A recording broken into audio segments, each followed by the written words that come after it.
SelfCare Sunday, and I am so excited that you're here. You are here on my back porch. Why? Because I love being here, and being on my back porch makes me feel, oh, so much more rested and relaxed. I like to come out here and work. I like to come out here and eat my food and sit on my rocking chair and just take some time to be outside.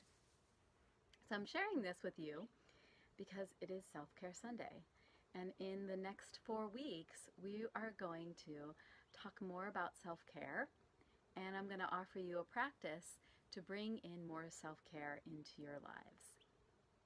So the first question really is, what is self-care and what does it mean to you, and why the heck does it even matter?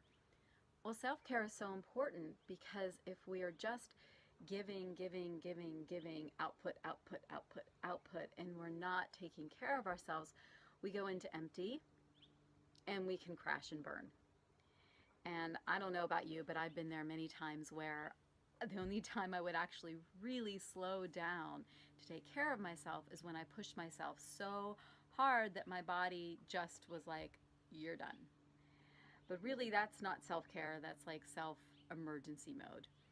And when we're pushing ourselves too much or overdoing or not creating boundaries in our lives, we actually aren't showing up to our fullest potential, and we're really not what we think we're maybe giving to others, but we're really not being fully supported because we're not fully resourced.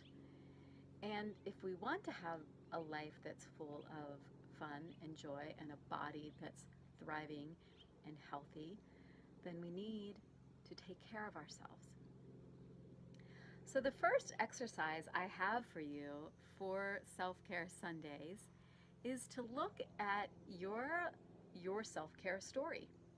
What is your story? Do you like self-care? Do you have a belief system that you're not allowed to take care of yourself, that everyone comes first and then maybe you afterwards? Are you in judgment of others? Like, I can't believe that she's meditating right now. She needs to be cleaning the kitchen, or whatever it is, right? Like, where's your judgments around self-care? That can be a clear sign as to maybe why you are not taking steps to care for yourself.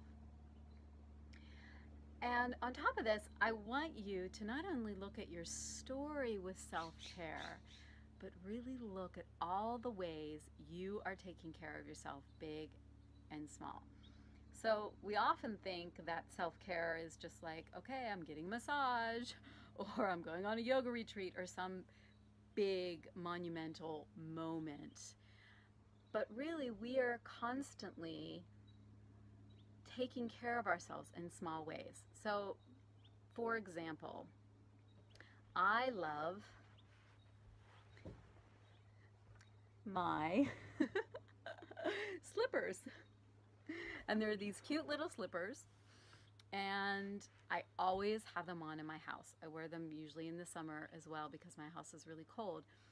But it's just an act of self-care that I'm keeping my feet warm so my body doesn't chill out.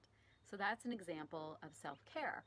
Another example is that when I take a shower, I like to have the door closed. So I have a 4-year-old, and he likes to come in, and he knows that if he comes in the bathroom, you have to close the door, because I like to, when I get out of the shower, that it's nice and warm in there. And that is an act of self-care. That's a boundary that I'm putting up so that I can feel good when I get out of the shower. So those are just like small things. But see, when we give attention to the small ways that we're taking care of ourselves, we can be like, oh, that is an act of self-love.